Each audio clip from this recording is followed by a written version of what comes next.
I have clicked record on Audacity. What does your voice sound like today, Joe? Young Joe? Hi, Mom.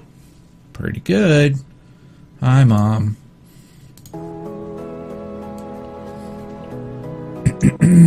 Welcome, ladies. I didn't say ladies and gentlemen, I just said ladies. Moms specifically. Welcome to the Mother's Day episode here on Jobican.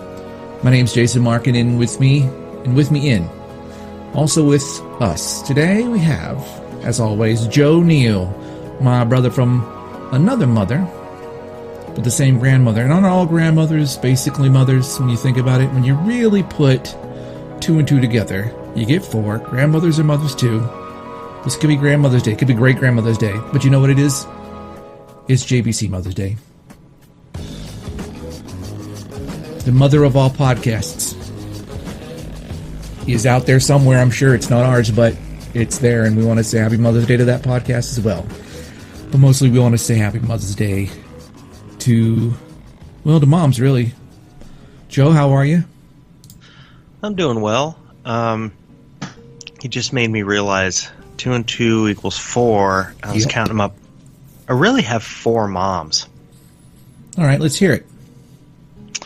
I've got my main mom. And that's your biological mother? Yeah, my biological mother. Who's into jazzercise. This is how I'm going to identify them for people. Jazzercise mom? Okay. Sure. Well, her name is Karen Joe Mama Michaels. Okay. She used to be Karen Christ, but, Yeah. She took her newest last name she got from her husband. Yeah. She used to be Karen Christ long ago. Yep.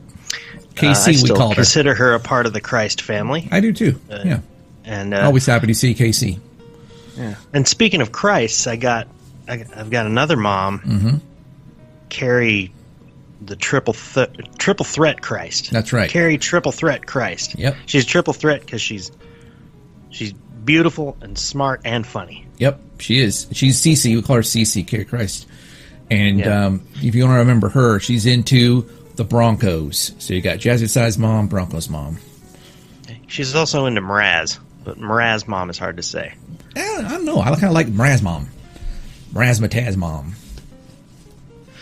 And then I've got... yeah, move on. Well, then I've got... I don't like the term stepmom anyway, and I don't like the term mother-in-law either. Okay. But Laura Pauline Christ, her mom... LPC? Yeah, her mom is Simply Susan. Simply Susan, yeah, SSC. Yep. And she is great. Yeah. No, she's not SSC. She's, what's her, you don't tell me what her last name is. We'll just call her SS. Like I said, Simply Susan. Can't call her SS because that's too Nazi-like. What's she into? We got Jazzercise and Broncos. How are we going to remember Simply Susan? She was a school principal. Ooh, awesome.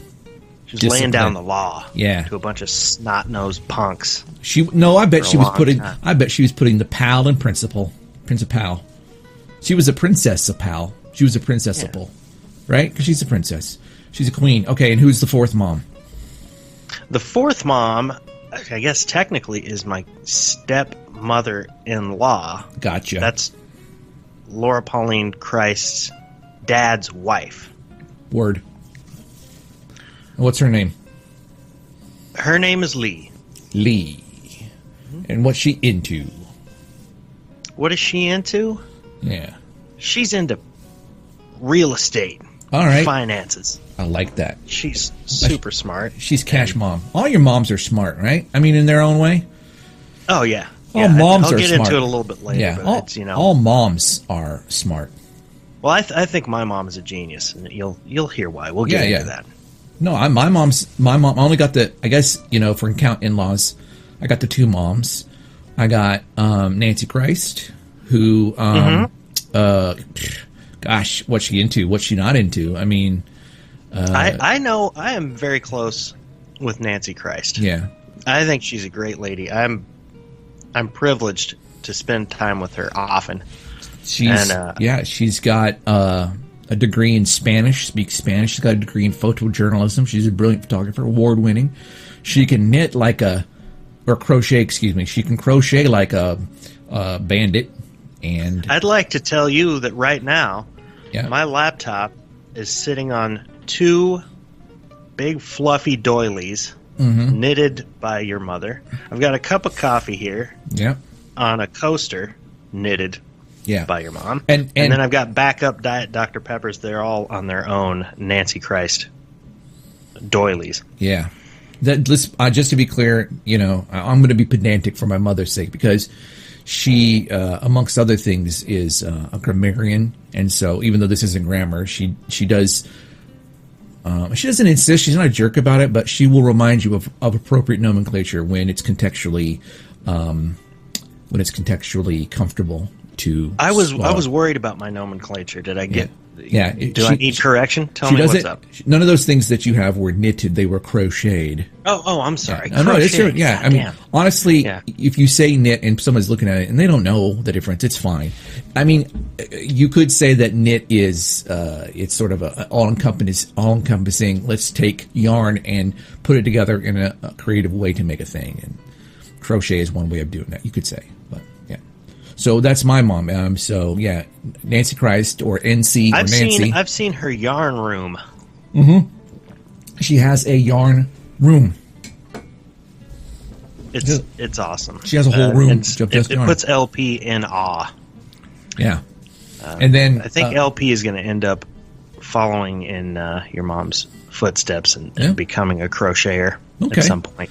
Is it? I wonder if it's crocheter or is it a crocheteer or crocheterian? Crochetress? No. Crocheteuse? No. Anyway, usually this would be my cue to say some stupid word that I just made up. I got nothing. No, it's fine. That's fine. I was saying that she was knitting, so you're fine, dude. You're totally fine. Okay, last mom on my side is, of course, more moms. Of course, Allison's mother, who is named Allison Christ. Allison Christ. Yeah, her mother's name is let's think of something. Her name is Goody. I call her Goody. Yeah, her name's Goody. I like that. Goody is, she was an accountant. So just like one of your moms, Joe, she was an accountant. She is a really good cook. She's got that going for her. And she sings. Oh, she's a singer. She sings, yeah. On very rare occasions, you got to get her in the right mood. It has to be quasi spiritual moment. She's not just gonna like break out and sing, Uptown Funk on, she's gonna. It needs to be a quasi spiritual context. But those are our 6 moms. Should I call that our episode? Okay, let me ask you a question, Joe. Mm-hmm. Are we doing a show about moms, or are we doing a show about a thing for our moms? Well, as we were exploring how to approach this show, I think we both landed on food as a good thing to kind of dance around and, talk about, because moms, when I think of moms, I think of food. My mom cooked me wonderful stuff throughout my whole childhood. I don't know. Moms and food just go together in my mind. So I thought that was a good thing. Okay. I don't know if you have any mom food stories. Well, not that I can think. Okay. Well, so I think like there are signature dishes. You tell me if your moms have these dishes. Like I remember when I was a kid, and I haven't had it since, Spanish rice. Do you remember back in the day there would be these little tabletop I guess skillets? For one, they're square and you plug them in and they just sit there. They don't go on the stove. Just go wherever you got to plug in. What were they called? Yeah, little griddles or something. I know exactly what you're talking about. So they are called griddles. She'd fill that sucker up with the ingredients, and we'd have some Spanish rice. Also, she's famous for her potato salad. And no, you have not had the world's best potato salad if you haven't had my mom's. And I'm not exaggerating, and this isn't like bias. This is the literal truth. It's in the Bible. My mom's potato salad is the best potato salad. She got the recipe from her own mom, who probably got the recipe from her mom, who probably got it from Jesus, who probably got it from God. So it goes God, handed Jesus, down recipes. Yeah. How about your mom? Does she got a signature recipe? Well, first I just wanted to say Spanish rice from Nancy Christ. That would be such a great, like, package. You know, like you put it on a package and sell it in stores. Spanish Christ from Nancy Christ. You could make a quick jingle just at the end of any commercial. You could just be like, Spanish rice by Nancy Christ. That's so awesome. So I had to put a couple of S's in there just because the syllables didn't work out otherwise. Oh, no, anyway, that's so fun, yeah. I'm a jingle meister. Jingle meister. What's Karen Christ's? Karen Joe Mama. Yeah, that's right. Karen Joe Mama Michaels. Karen Joe Mama Michaels. That's her. Of course, her nickname is Joe Mama because she's Joe's mama. Boom. I'm sure you already figured that out. I didn't. She has a couple of recipes that have been handed down, I think, from ancient times. Yeah. From grandma to granddaughter is how these things trickle down the generations. Skips a generation, like superpowers. Like if you're born with the ability to, like, you know, turn your fingers into ants. Yeah. I don't know why you want to be able to do that, but you got it. You didn't get it from your parents. You got it from your grandparents, who got it from theirs. Yeah. These recipes, if I understand correctly, skipped generations. I don't think my grandma was interested in these things, but what I'm talking about is one, the chili. My mom makes a chili. I make my own version of it now because she taught me how to put it together, and it's perfect. It's so good, and I think that she got that from one of her grandmas. Okay, I could be wrong. I know. I'm pretty sure that my favorite dessert ever. I'm going to go ahead and say it's the best dessert ever on the planet. All right, I can challenge you on that one, but let's go. Yeah, what is it? It's my mom's chocolate birthday sheet cake. Boom. I cannot challenge you because that is correct. Now, I don't know if you ever... You maybe never had that. I there are cousins that have eaten this cake, and it was just on my birthday only. I didn't get it otherwise. And you put it in a cookie sheet. Yeah. So I have not learned this recipe. Okay. Mom hasn't taught me this yet. But you have to do it just right. Yeah. And or the entire thing tastes like crap and it flattens, and so it's really thin, and then you put.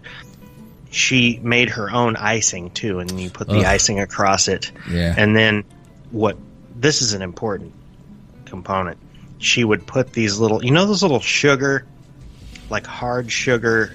I'm drooling just thinking about this. Yeah, but I am too. The little dried sugar alphabet, letters, and she would spell "Happy Birthday, Joey" on there. Yeah, but they were like bumpy, right? They're made up lots of little bumps.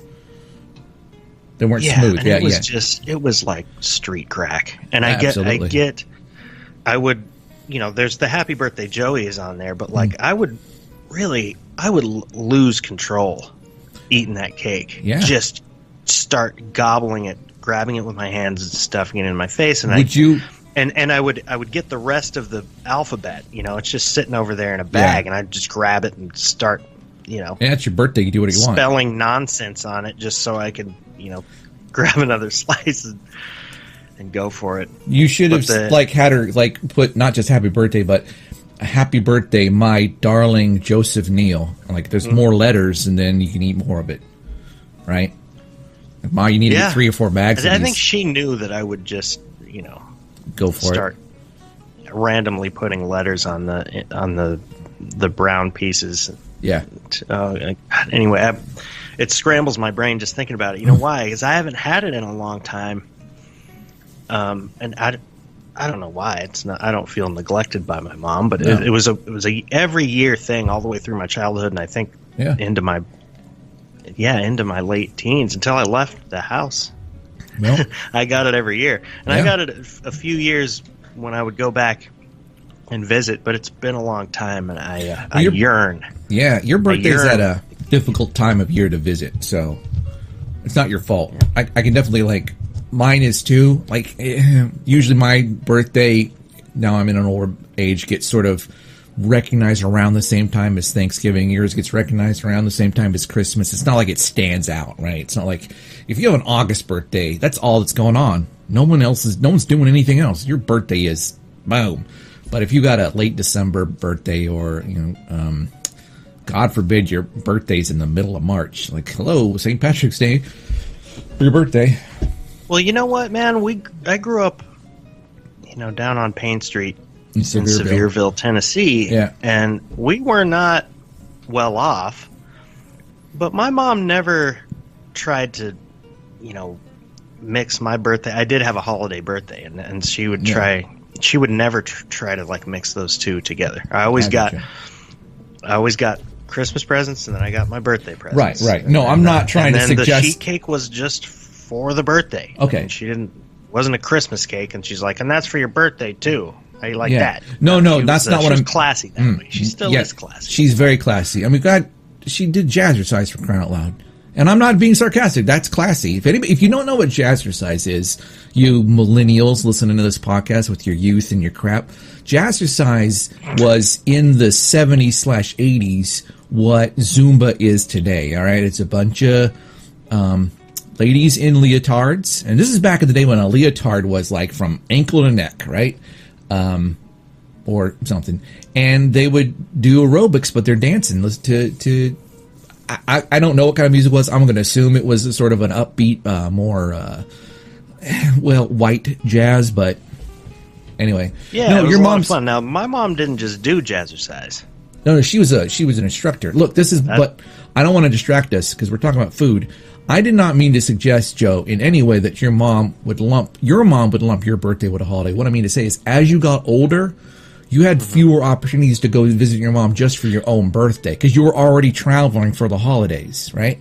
Yeah, that's true. It was tough to, so that's why you haven't had the cake for a while. I totally get where you're coming from, and I'm sad for you. I'm literally crying right now. I'm bawling. Can you see my face? It's just, I'm puffy.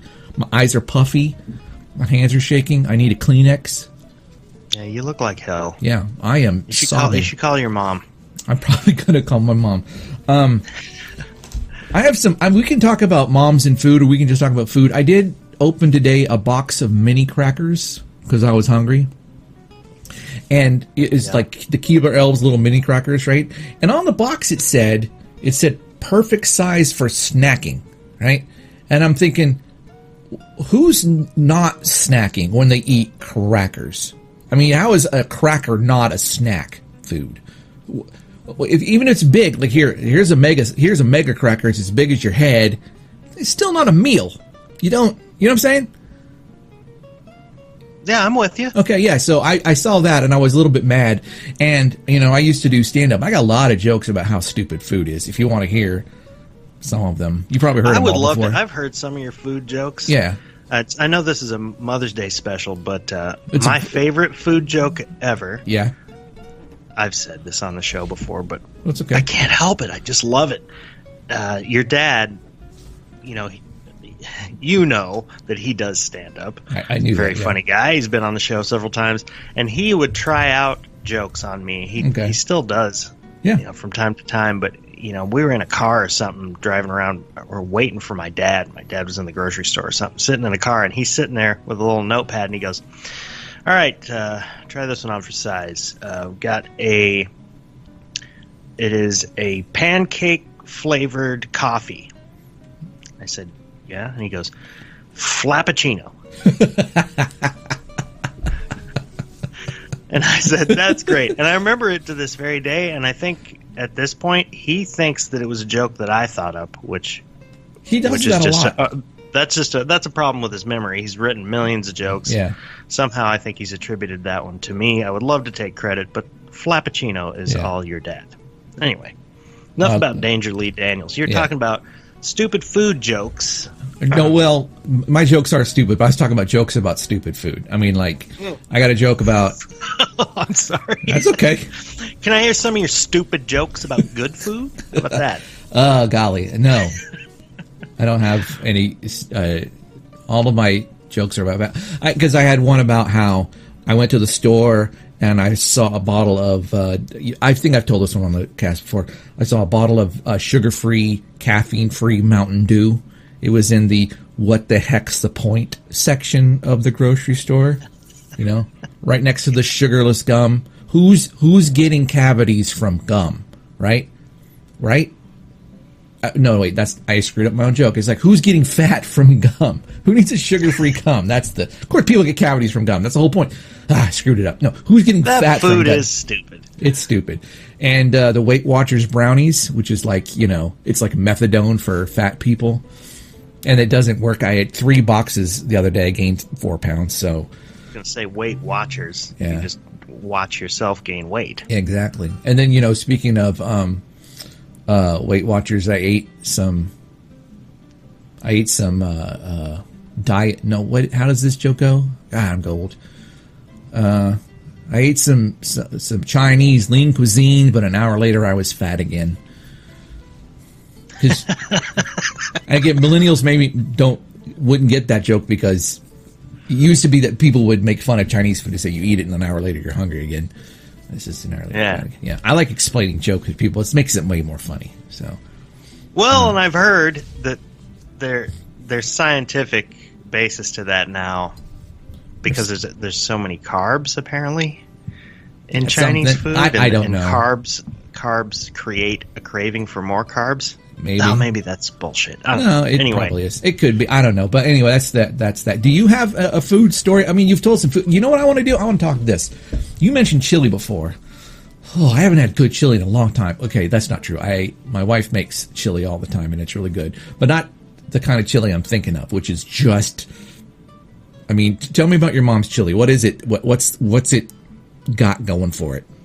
What's in there? It's been a while since I've put it together, but it's interesting because you put a little bit of sugar in there. Mm-hmm. There's tomato paste, peppers, beans, beef, and it's really the combination. One, she cooks it for a really long time, and it's the ratios that make it perfect. And then you can kind of mess around with the spice, and I would always put in habaneros, trying to make it really hot. And the flavor of her chili, if you add in habaneros, it gives it the flavor really fits. Yeah, it's good stuff. Now, see, that's my mom's wonderful chili. Mm-hmm. In contrast, and I've told this story before, my dad would just feed me Hormel chili, make me a chocolate shake, and then I would barf, and he would laugh. Yeah. So I think when it comes to in the world of chili, my mom treated me much better than my father did. Yeah. So kudos to mom and her wonderful homemade chili. Yeah. I have a dumb chili story. Again, I may have told this before, but this is episode 115. So you know what? If I'm starting to repeat myself, I'm glad we made it this far. But there's a bar in the town that I live in, and I forget what it's called, but it had a sign that said homemade chili, okay? And so one day I was craving chili, and I mean, this was not a sign that like you put up the letters. This is a permanent sign. Some dude paid somebody to create this sign, right? And on their website, you go and it's like, hey, we have beer and spirits and chili, and that's it. You go in there and you say, I want a hot dog. Nope. Okay, can I get some fries? Well, how about a filet mignon? I don't think so, sir. It's just chili. That's it, right? And I think there was a law once, and maybe there still is, about how, like, if you're a certain kind of bar, you have to serve food. You can't just serve just liquor. You have to have food on offer. Yeah, there's some licensing criteria there. I think something about that. And so they were like, we'll just make shitloads of chili. Yeah, we'll just make chili. That covers our ass. Yeah. And I was really craving it. So I'm thinking, if this is the only thing they do, it must be amazing. And you know where this story is going, right? I walk in there, I'm like, hey, I'd like a beer and a bowl of chili. And I knew not to say, what kind of chili you got? Or I'll take a large bowl or small bowl. I knew it was just chili, $3.95. Boom, that's it, right? whatever it was. So they bring me my beer, and I take a sip. It's good beer. They bring me the chili. Okay, first of all, it looked like soup. Okay? If you can't stand up your fork in chili, it's not chili, it's soup. Is your mom's chili, Joe? Is it chili or is it soup? It's chili, dude. It's chili, right. This was like meaty bean soup.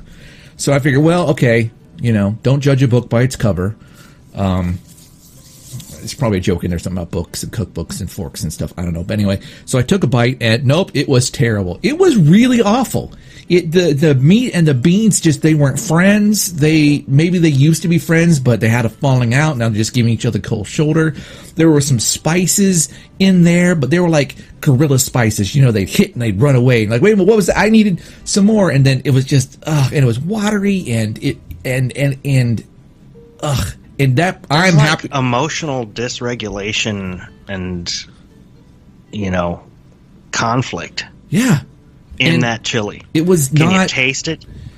It was not chili. It was a travesty, and I'm happy to tell you that bar is no more. It got closed down a few years ago. I don't know how long it had been in business before that, but it is no more now. So, justice has been served in a big bowl of chili. Yeah. Anyway, does your mom make chili? My mom makes everything. But I'm sure this is also the case for you. My pops, he likes to cook as well. So I think chili was usually his domain. Now I'm hoping Mom will listen to this episode. So right now she's probably screaming, "You don't remember the chili I made back in 1976? It won awards." That's not how my mom talks, but I was going to say, that was a very poor impersonation of Nancy Christ. That was not good, yeah. So, okay, maybe I don't remember, but for my mom, it was the Spanish rice and the potato salad. So if I can't remember the chili, it's because those two were just too good. Now, I have had your mom's potato salad. Yeah. And I do remember it as the superior. It's just, yeah. Of all potato salad. If somebody wanted to say, "Oh no, but this one's the best because it won an awards," there's a panel of judges, right? I would say, "Okay, all right. Tell you what, you can call that crap potato salad. We're going to call what my mom makes something else because it's so far superior." Because it's like like if I were to compare, say, who's a really famous mother in history? I'm drawing a blank. All I could come up with was Mommy Dearest. Yeah, no. That's terrible. I'm trying to think of just a famous, she was just so... I think that was Joan Crawford, by the way. Yeah. She was a terrible mom. She was such a terrible mom that Faye Dunaway had to play her. Had to. I probably think she won an Academy Award. Yeah. But she was such a bad mom that Faye Dunaway had to, channel pure evil in order to play the role correctly. Yeah. Well, okay. Anyway, enough about shitty moms. Yeah. Well, this is the point. I'm really going to belabor this analogy because I love belabored analogies. I'm doing a search for famous moms so I can make this terrible because it's overwrought now. 49 great moms in history who more than left their mark. Let's see. Mary Courtney Curie, Love, Mary Tyler Moore, J.K. Rowling, Benazir Bhutto, but these are women who are accomplished by their own merits, not for being a mom. You're looking for a famous mom that's famous for being a famous person's mom? No, I'm looking for a mom who is famous enough that she quantified momminess. Like when you think of oh no, that was a great mom. Maybe that's the thing. Quantified momminess. How about Octomom? Well, I mean, that quantifies a kind of fertility, I guess, but I'm not going to be able to find what I'm looking for. Count them 8. It's quantified. Quantified the children. I didn't get it before, but now I do. You're hilarious. I'm totally crapping all over your whatever point you're trying to make. I realize. It's just so stupid now, but I'm going to go ahead and with it. It's like I was trying to say that if you want to call your potato salad the best out of all the others, that's because it's the best of its ilk, and my mom's potato salad is of a different ilk. My mom is the Mona Lisa her potato salad is Mona Lisa, and your potato salad is street art. All right? And yeah, there's some really great street art out there. Oh, I love that, mural you made of the soda can copulating with a pelican, whatever. Yeah, it's brilliant, but it's not in the Louvre like my mom's potato salad is. That's what I'm getting at. Okay? It's your mom makes potato salad. Yeah, she makes potato salad. Mm-hmm. Wait, wasn't potato salad a potato salad? Well, yeah, wasn't he a Middle Eastern revolutionary back in the 13? Potato salad by Nancy Christ. All right.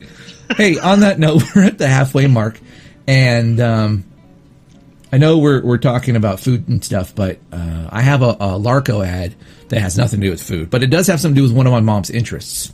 So, that's good. And I know we got to pay for this Mother's Day special, and I know you got some stuff as well. So, who's going to go first? Or unless you don't want to do this now, we can do it later. I am excited to hear a Larco. It's been a while. It's been 3 episodes. A Mother's Day Larco sounds like just the thing. Okay, so I knew we were going to do a mother's thing, something about our moms. So I called up the Larco boys and I said, "Hey, that romance novel series you guys are working on, do you have any, like, you want me to do an ad for that?" And like, they're like, "No, don't need to. This stuff sells itself. It just really, they don't need to advertise it because they can't print the copies fast enough." And I told him my mom's she really likes to read a lot. She's probably read more books than any other human being on the planet. And she will read literally, I'm not making this up, she'll read 3 books in a day. And granted, these are not, War and Peace size books. Nor will she ever tell you that these are great. This is great literature that she's plowing through, right? She knows better than to skim, Anna Karenina. But she likes romance novels, and she'll burn through 3 of them in a day. So I thought you were. Your mom has you beat. I thought you were like the most voracious reader of all time, but your mom is even more hardcore. Okay. She's I'm a pig and she's a T-Rex. Now that didn't make sense. Anyway, I got them to write an ad and send it over, and I'm going to read it now. It's a little bit long, and I apologize for that in advance. Okay, so you ready? All right, here we go. I'll turn off the music. Okay. Can you walk me through it? I'm going to walk you through it. Right. Larco proudly presents Calliope Romance, our new book series guaranteed to make you resent your lazy slob of a husband more than you already do. Here is an excerpt from Catherine McRobin St. James' latest novel, Aprons and Sensitivity. Jackson Kindbaby looked at Velma Power Trousers. He gazed at her with a gaze that had never gazed at anything so gazefully. Like a gazelle gazing at a particularly tasty but tough blade of savanna grass. Velma Power Trousers looked at Jackson Kindbaby as if he were a freshly emptied dishwasher. So clean, so sparkly, so useful. Velma was a woman with needs, vacuuming needs, small appliance repairs, dinner prep. And Jackson had needs, too, a need to share his feelings, to be vulnerable in a manly way.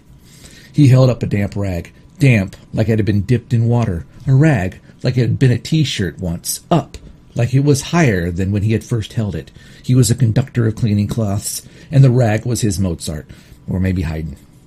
"That's the banister dusted," Jackson said, his manly growl dripping with his love of doing chores.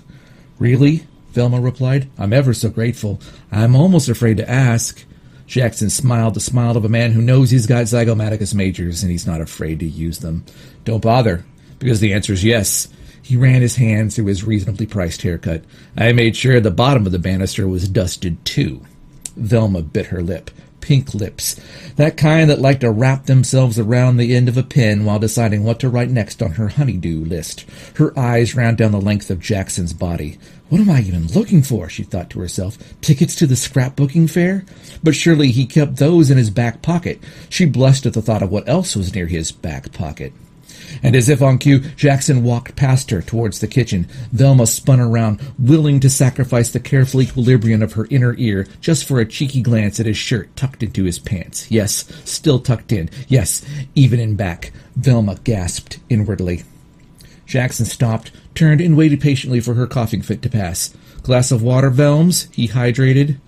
"No, I'm fine, thank you." She hated it when he called her that. It's what her father had called her, that bear of a man, helping her with her homework, encouraging her at sports every year, on her birthday gifts. Such selfish generosity. And now he was gone. A solitary tear slowly ran down her cheek, exactly the way a shrieking nude co-ed streaking at a football game wouldn't. Jackson gave her a few moments. He had muffins baking in the oven and needed to call Mrs. Snidey and remind her about the kids' carpool tomorrow. But those things could wait. And so could he. He was good at waiting. Patient. A patient waiter, you could say. In fact, he'd been a waiter in the past, and had even served a doctor one time. He knew there was a joke in there someplace. Life was funny like that. Finally, Velma looked up and giggled maturely at how silly she was. "You thinking about your dad?" Jackson intuited. "I just miss him so much," she sniffled, her nose like a very tiny trumpet that worked by sucking in instead of blowing out. "He's gone?" Jackson ellipsed. "Yeah," Velma managed. "Down to the shops. He should be back by dinner." Jackson raised an eyebrow. He had an old man, once. Still did in some jurisdictions. All of them, actually. Nice old fella. Liked cats. Jackson hadn't seen him in what felt like days, on account of it having been more than one. 3, to be precise. It tore at Jackson's soul, like a seam ripper rips seams. But Jackson knew better than to make this about him. He did the manliest thing he could do. He just listened. Velma took a deep breath, getting control of herself. No use crying over spilled milk, she thought to herself, not only relying on an overused cliché to self-describe her feelings, but also using the wrong one. She was a fierce, independent woman. Who knew what she wanted? "Yeah," she said again. Jackson slitted his eyes. Without moving a muscle, he seemed to take out a cigarette and pop it between his lips and light it and inhale and then exhale and close one eye against the smoke. None of which he actually did because smoking in the house was really bad for the curtains. Also, Jackson didn't smoke. Being addicted to something else altogether, books on feminism. "Your dad sounds like a good man. I respect that," he said. And then all of a sudden, Velma melted into his arms. He got her. He understood, like no man had ever understood her before. She nuzzled into his chest, into the lycra cotton blend, green and white striped polo shirt he was wearing. He smelled so good, a combination of sweat, Pledge, Formula 409, and toothpaste. Jackson wrapped himself around her. God, she was a woman, and he was a man. They stood there, cuddling while standing up. He wanted to be strong for her, but he was besieged with doubts. Did he spray every single muffin tin hole with Pam? Did he screw up and toss one of her underwires in the dryer? Did he, oh God, did he leave the toilet seat up? Velma raised her eyes to look at him. "Are you crying?" she queried. "Yes," he lachrymosed. "I just want to be a good man, for you, for the world." Velma sighed and buried her face in his chest again. "Oh, Jackson, you're perfect." "What?" he said. "What?" she said. I couldn't hear you. Your voice was muffled in my shirt." "No," Velma said. She stepped out of his embrace. "Nothing." She smiled. "I need to go take a shit." She walked away, hips swaying seductively, or the way they do when you're trying to hold it in. Jackson watched her go and crossed his fingers. "Please, don't let the lid be up," he thought. "Please." That was a reading from Catherine McRobin St. James's Aprons and Sensitivity, now available from Larco's Calliope Romance book series. Wow. I gotta light a cigarette. Wow, that's the longest Larco ever, and I both apologize and feel a little bit proud of myself. So I was entranced. You know? Yeah.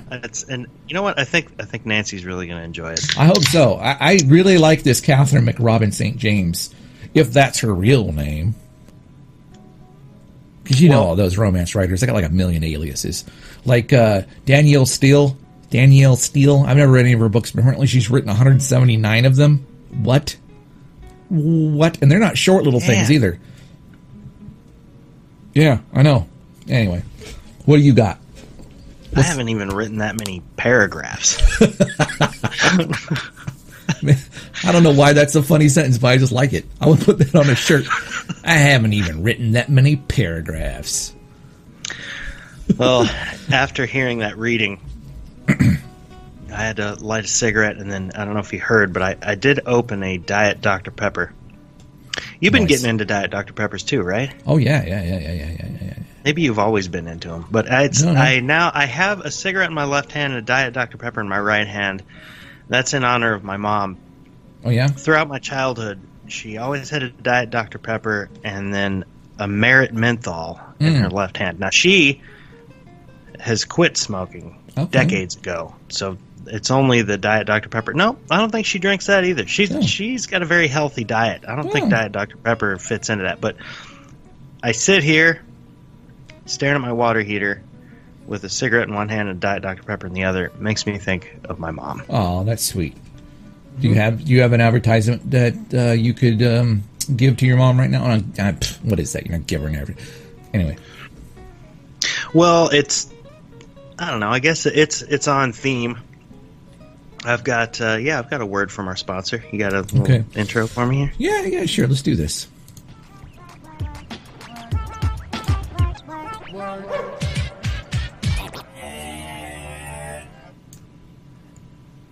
Betty Crocker's Devil's Food Cake is pretty good chocolate cake, but it's total bullshit compared to my mom's chocolate birthday sheet cake. To tell you the truth, I don't even think the Betty Crocker cake is even worth eating unless my dad makes it, and he feels the need to bang the batter pans loudly on the counter for 5 fucking hours to get all the air out.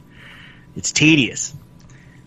And even if the cake is baked perfectly and iced with cold-blooded professionalism and precision, I still wouldn't think of consuming it unless you served it in a bowl and poured milk all over it like breakfast cereal. Some would say that's repulsive. My father, in response to this, often looks solemnly away from me toward the horizon with a single tear of shame trickling down his face. But I think putting milk on chocolate cake is genius. In fact, I think my mother is a genius because I got it from her. She taught me this secret when I was a small child, and it is, to this day, in my view, the only proper way to consume Betty Crocker Devil's Food Cake. Some of my fondest memories with my mom involve both of us sitting at a table slopping down chocolate cake drenched in milk as others look on in shock and disgust. In my opinion, it is everyone else on planet Earth besides me and my mother who are disgusting, eating their disgusting dry-ass cake. Anyway, if you're in the mood for some chocolate cake, grab a slice of Betty Crocker's Devil's Food and either throw it in the garbage or pour milk on it, because it is nothing compared to my mom's chocolate birthday sheet cake. Suck it, Betty.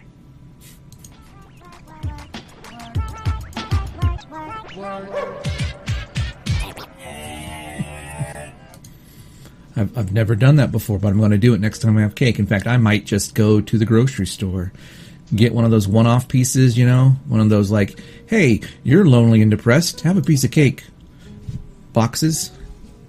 In all of our probably 73 and a half hours of face-to-face time in our lives, you never saw me eat a piece of chocolate cake with milk on it? I can't recall that, no.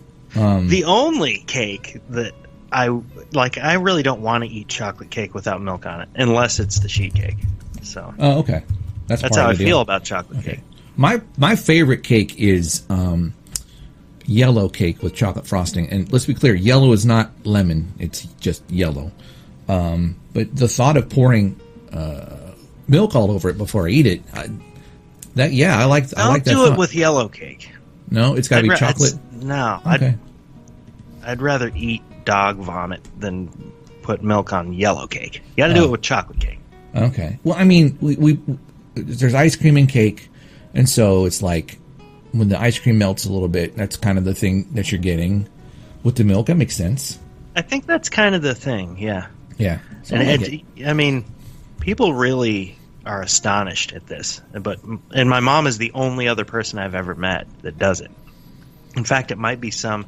Remember, you were saying like superpowers go from, grandma to granddaughter, just like some of the recipes, and I think maybe these types of things, these tendencies, these cravings, maybe go only from mother to son. Okay. Not sure. So it might stop with me. Okay. Do you, because you're not a mother. Do you, I mean, we're on that subject. Do you have other food peccadillos that you got from your mom? I mean, like, oh, here, let me ask you this. Scrambled eggs, ketchup or not? I'm down with ketchup. I don't do it often anymore. And to be honest, I'm not sure if my mom does the ketchup on eggs thing. I think she does, because I remember, hey, hot dog chunks in eggs. First you fry up them hot dog chunks, and then you put them in eggs, and you got to have ketchup on that. Well, yeah, the scrambled eggs and hot dog chunks, you got to put ketchup on. Yeah. I'm gonna say that I probably got that from my mom too. Okay, all right. I'm trying to think. And I think these things are genius. Again, like we're alone with the chocolate cake in milk thing, but me and my mom are a perfect team there. Yeah. Did you ever cut up hot dogs and put it in macaroni and cheese? Oh hell yeah! Oh hell yeah! Hell yeah! Or Spam.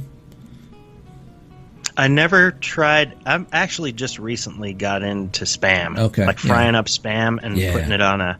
Let me tell you, some of my favorite food is simply putting some kind of meat on some white bread and putting mayonnaise and salt on it. That's it. It's fried Spam, wonderful. Salt, mayonnaise, white bread. Fried and Spam. Then split a hot dog in half. Yeah. Fry it up. Do the same thing. Yeah. Fried bologna. Leftover turkey. Yeah. Oh, dude. That's the best. You don't get any better than that. Just putting the cold turkey, mayonnaise, salt, white bread. Yeah. You're down with this? Absolutely. Leftover pot roast.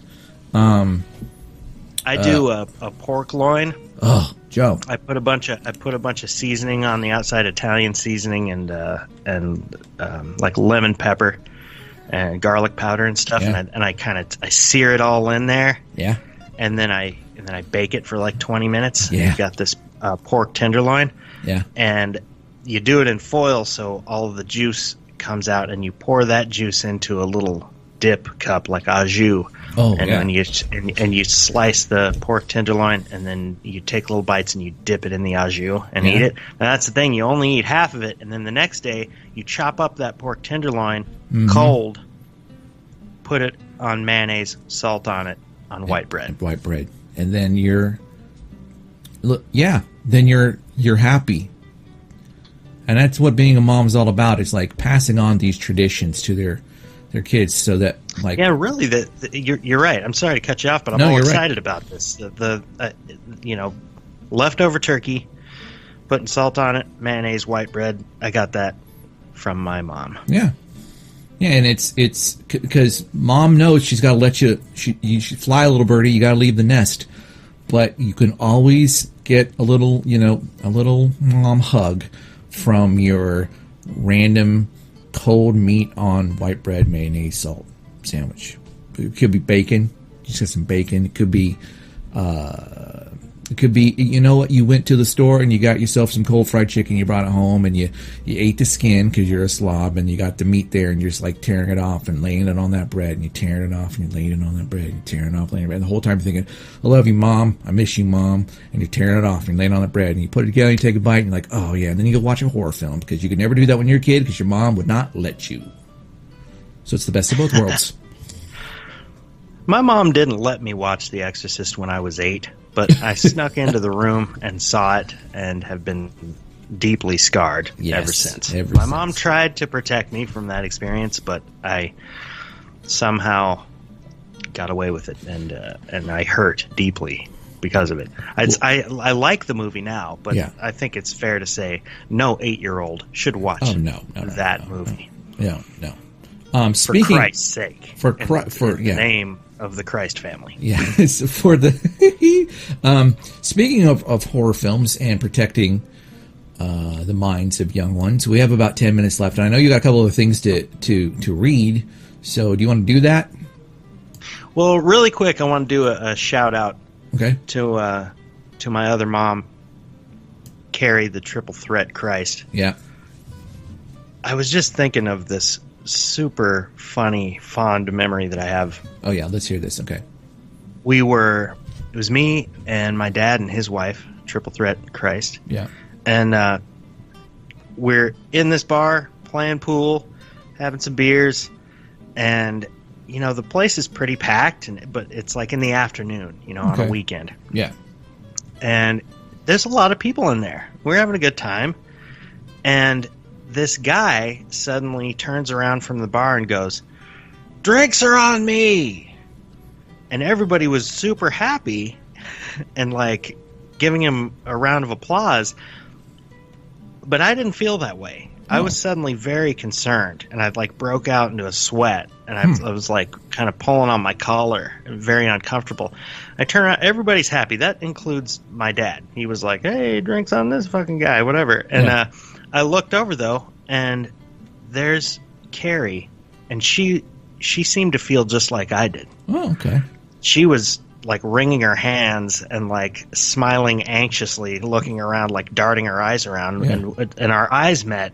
And we realized, like, does anybody realize how concerning this is? That this guy wants to buy everyone in here a beer. And I looked right at her and I said, I got close to her and I said, "Let's get the hell out of here."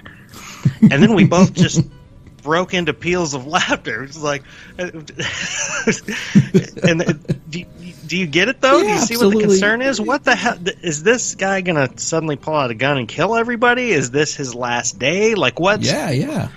No, Either I get you. it is really good. Maybe it's a really good thing, and he's suddenly wealthy, or he's independently wealthy and has been for a long time, and he's just in a good mood and he wants to buy everybody a drink. And I guess that's how it turned out. But Carrie and I were seriously concerned for our safety, and the safety of everybody else in that bar. And I think the fact that we were the only two that felt that way, and I wanted to flee, and I wanted her to come with me. That was a fond memory. We laughed really hard. That's sweet. Maybe it was kind of nervous laughter because we didn't know what was going to happen next. Well, that you two were able to connect on that. That's real nice. My dad's wife is awesome. She is. I can't tell you how many muscles I've pulled in my what was it? Diaphragm? No, in my zygo. I don't know how many times I've pulled my zygomaticus majors from smiling, watching Carrie and my mom drinking wine together at some Christ event. And I don't mean Jesus, I mean our family. Because they just Christ reunion. Yeah, Christ reunion, or they love wine, they love hanging out with each other. And it's funny too, because when you said I'm playing pool with my dad and my stepmom, it didn't occur to me. Did I say stepmom? No, you didn't actually, but okay, just to keep this on the up and up in terms of giving everybody the facts. It didn't occur to me that is not necessarily normal. You guys are all such good buddies and friends, and my dad and mom too. I mean, all of us, we're just cool with each other, and I think that's a very rare thing. Yeah, it's a very rare thing. And I know that our family, because Carrie married into it, my mom married into it. Our family was just like, yeah, you're us now, right? And good for them, good for our family did that, but also good on Nancy and Carrie. They didn't bat an eyelash. They just fully embraced it. Yep, this is mine now, right? They didn't even hesitate. They just came in and they said, all right, you're going to make me a better person by being part of your family. I'm going to make your family better by being in the family. Let's get drunk. Yeah, and they did. And they did make the family better. They're pillars of the Christ community. They are Christ pillars. They're krillers. They're crapillars. They're caterpillars. I don't know what I'm saying. I haven't even been drinking this month. Joe, we have so check 7 it out, minutes man. left. Yeah, go. Normally, several times on this show, I will do what's called obscenitizing a song, where I will rewrite the lyrics to some popular song, and it will be filthy. Yeah. Very filthy. This time, I have mom-sanitized a song. Oh, I like it. So, let's hear it. Okay, let's hear it. Do I need to give it any kind of, it's not I'm just going to play it. Hit it.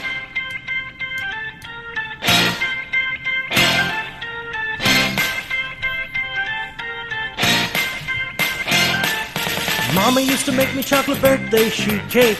I haven't had it in so long. If you tried to bake this cake, you do it wrong. The only living person who knows how is my mom.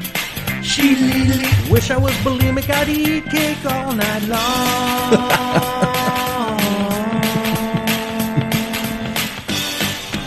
Oh boy. Sheet cake, sheet cake, sheet cake, sheet cake, sheet cake, sheet cake, sheet cake, sheet. Mom could show you how to make it, but she'd have to kill you. It's a family secret, don't you know? The recipe created 1,000 years ago. I don't even really chew, I just swallow. Can't stop cramming this cake in my cake hole.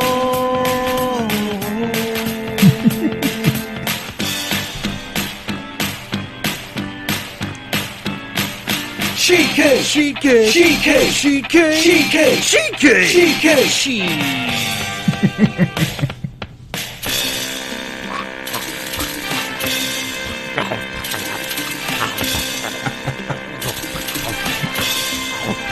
Pigeons and birds now.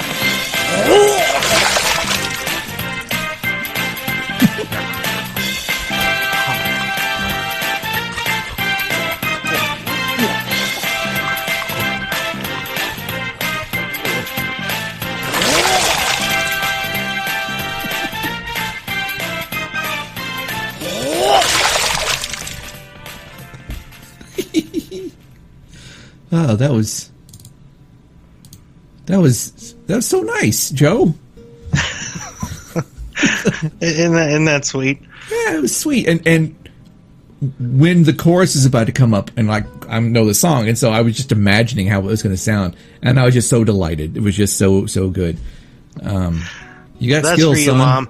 The sheet cake is so good that You wish you were I bulimic. eat it until I puke. I wish I was bulimic so I could just keep stuffing it in my cake hole. So you decided to do that, which is brilliant, and massive kudos to you. You decided not to do, you decided not to do you did decide not to kittenize. Is that the word? Kittenize Rage Against the Machine's Testify.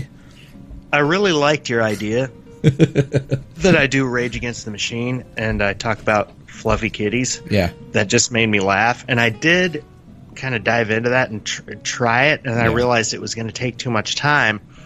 And then I realized I should get like a song from the 80s. Yeah. That my mom would know. I don't think my mom knows about Rage Against the Machine. And I decided, hey, let's write a song about Mom's cake. Yeah, no, that's perfect. It's kind of the theme of the show. I mean, it's sort of been about moms, it's sort of been about food, but you've brought it up in three different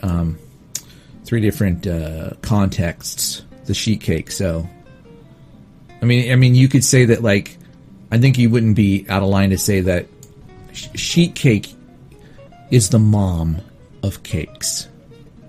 Well, I'd say we've come full circle, but the sheet cake is not circular; No, it's it square. is rectangular. Yeah, we've come full. We've come full rectangle on the sheet cake. Yeah. So, I'd like to end off the show by just saying Happy Mother's Day to a bunch of mothers that we know.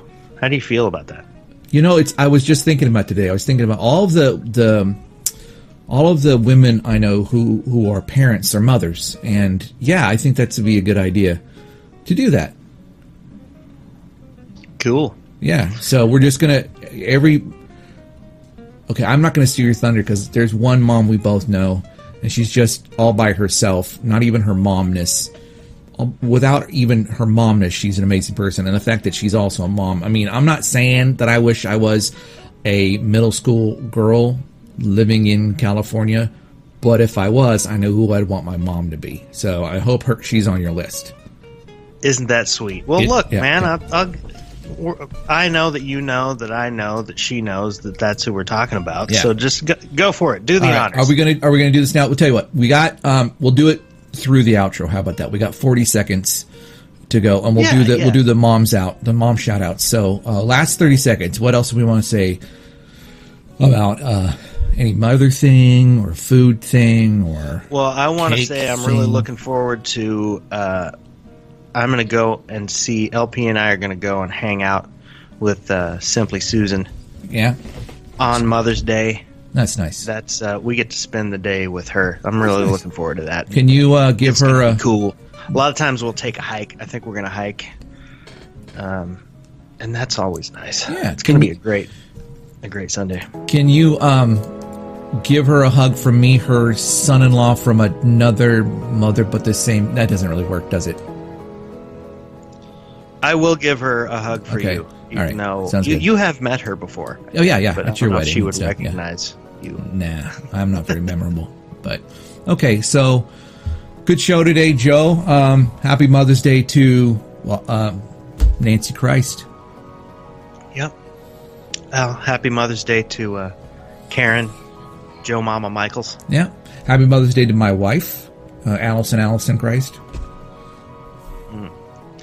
I'd like to say Happy Mother's Day to Carrie Christ, CC, the triple threat. Happy Mother's Day, Carrie. I love you. I'm going to say Happy Mother's Day to my son's maternal grandmother, Goody. Happy Mother's Day, Goody. Happy Mother's Day, Goody, and Happy Mother's Day, of course, to Simply Susan. Yeah. And real quick, a Happy Mother's Day to Lee. Yeah. Let's see. I'm going to kind of put some of these together. Happy Mother's Day to my sister-in-law. Happy Mother's Day to my cousin's just had a baby's wife. I'm not going to say names because it's just, but Happy Mother's Day to you. I'll just call her K because her name starts with a K. I'm going to call her K Mafia. Okay, so now she's got a name. K Mafia, Happy Mother's Day. I'd like to say Happy Mother's Day to Jess, the mother of my godson in Colorado. Does that make her your god baby mama? Yeah, totally. Okay, yeah. Happy Mother's Day, Jess. All right. Happy Mother's Day, Jody. Happy Mother's Day, Rupel. Happy Mother's Day, Kelly. Jump in and start listing yours as well. Yeah. I've got Happy Mother's Day, Kelly, in Colorado. Happy Mother's Day, Heather. I was in a band with Heather. Oh, She's nice. a very talented singer. That's Heather in Chicago. Yeah. Happy Mother's Day. Happy Mother's Day, Claire, Amanda, and Liz from our Peps group. Happy Mother's Day. Y'all some good moms right there. Your kids are cute. Peps is a parenting support group, essentially, for new parents in Seattle, Texas. Sorry, go ahead. Well, I'm going to say Happy Mother's Day to LP Christ because she is the mother of Jesus Barking Christ. Okay, yeah. Absolutely, yeah. That's really he is kind of like our kid. Yeah. Except he's not as smart as a human child. I bet you he's as... This is not a show about kids. We'll do that another episode. Let's see. Happy Mother's Day to Katy Perry's mom. Thanks for that one. Appreciate it. Yeah, good job. Yeah, and Ariana Grande, of course. She's not a mom, but I don't care. I just like saying her name. Well, you know what? And I hope we're not missing anybody. Oh, I'm sure we are. We're jerks. we can't remember anything, but... Well, last but not least, Happy Mother's Day to Shags. We miss you, Shags. Yeah. Shags is... Listen up, all you people out there who potentially will be a mother someday. You can take a few notes from Shags. Because she's noteworthy. See what I did there? Yeah. All right. Minute left in the song, Joe. I'm going to go on mute and cry. You give us the shout when it's appropriate. And, folks, next show will not be nearly this mom-friendly. Just basically warning the moms, if nothing else. All right. Bye-bye.